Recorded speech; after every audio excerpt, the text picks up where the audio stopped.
Good afternoon, my very dear green friends from hot Brussels to wonderful Białowieża, which to me, and I think many here in Brussels, is a wonderful symbol for the strength of European solidarity and how we can protect what is dear to us if we stand united.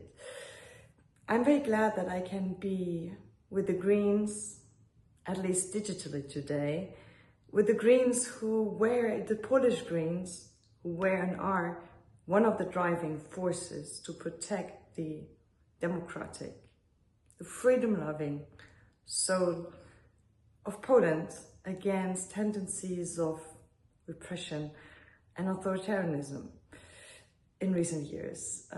Thank you for doing that. And I can tell you, in a situation where we see more and more of these tendencies erupting, the example of not the presidential, but the last national elections give us hope that this all can be reverted again. I will be talking about defense today, as I'm talking and working on defense in the European Parliament. And when we talk about defense, I think it is important that we start with the question of why. Why are we doing defense policy? And as Greens, it's quite clear, we are not doing defense policy because we love battle tanks, because we love wars, because we love fighting, but because we want to defend what is dear to us, what is dear to so many people, that people continue to play by the rules, that we sort out conflicts on the negotiating table and do not do that by weapons, that we defend the wonderful nature we have and the right of our children to grow up in peace as we could. In recent years, we kind of got used to these privileges in Europe. We thought they are just there to stay.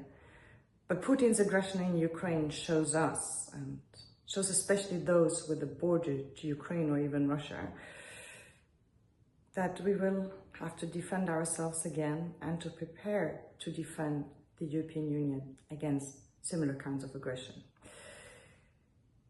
I want to be very clear on this. Diplomacy always has to be our preferred option. But it is right now Putin who does not want to talk, or who only talks so he can continue his killing in Ukraine. If Putin would stop fighting, this war would be over. If Ukraine stops fighting, Ukraine is over. And much more. Because not just Ukraine. If Putin gets away with what he does in Ukraine, he will want more. He already clearly said that. And others might be encouraged by his example to try the same elsewhere. And this world order, on which peace and prosperity is being built, where everyone plays by the rules, sorts out their conflicts on the negotiation table, would soon be replaced with one where everybody would want the strongest, the biggest military to survive. And the story of the European Union to revert all of that, where on the terrors of the worst of all wars that this world has seen, we built a union united in diversity, would stop to exist. And that's why we now, even as Greens, even if it's difficult for us, have to talk hard defense policy. So what are the key pillars of a European defense policy? For me, the first one is we need to do this together as the European Union with our friends in Ukraine. A threat to European security, be it some green man in Latvia, be it migrants misused to come our way to destabilize our societies, be it the attacks that we already see, for example, in the Baltic Sea with the Shadow Fleet.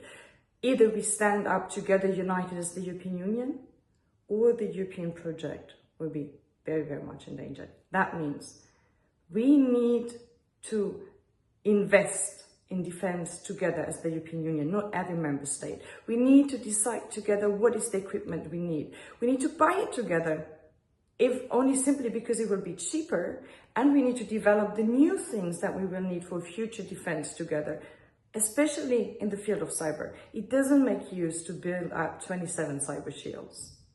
A lot of the small EU member states will find it very difficult to do that. It's already super difficult for Germany, the biggest of all. So why don't we do that together as 27? That has to be our first response. We need to stand united and build our defense as a truly European defense union, which always means including our friends in Ukraine in this. Second point, security is not just battle tanks. The Ukrainians managed to bring down a whole Russian Baltic Sea fleet with only drones. We saw how difficult it was for Ukraine to defend itself the moment that Donald Trump stopped giving them the military satellite intelligence. So if we think about building a European Defence Union, we need to make sure that we also invest in the key capabilities that we are lacking: air defense. Military mobility is a key problem, satellite intelligence, but also the systems of the future, especially drones, but also in the cyber field. And on that, again, it doesn't make sense to do it 7 or 8 times. Let's do it once properly as the European Union. Number 3, we need to make sure that all these taxpayers' money that now goes into defense and that has to go into defense is spent wisely. Is spent wisely in the way that it makes sure that we have the most amount of security and deterrence for EU citizens and our friends in Ukraine, and not for the big military companies and their shareholders. This means, 1, we have to procure, to buy weapons and all the other systems together, because otherwise the different EU member states will just be in competition on the market, the prices will be going up, and we will get much less security for our money. And number 2, we really need to have an honest discussion with the big defense companies on how much benefit is still a responsible benefit if that is directly taxpayers' money. So yes, if we don't find a good agreement, we should also talk about excess benefit taxes, because that is our citizens' hardly earned money. And I don't want it to end up in the pockets of the shareholders of defense companies. And we need to make sure that the money that now goes into the market is spent fairly all across the European Union. So it doesn't go just to workforce, to benefits, to the big EU member states, but that we make sure that we also support and buy at production facilities, build up capabilities in other countries, especially in the East, where we need most of this equipment. And lastly, let's make sure that these investments in security, in cybersecurity, in military mobility, also in preparedness, are not being spent at the expense of other things that are crucial for Europeans to feel safe and at home in this Europe. So we need to work with the debt increase so that we also continue to have enough money to increase retirement schemes, to make sure that people have a roof over their heads, that the prices for housing don't skyrocket. And also let's make sure that all of this doesn't happen at the expense of European environment, of environmental standards, because we need to defend Europe, but not just the borders. We need to defend its soul, and all of that is part of it. And this is the discussion we should have.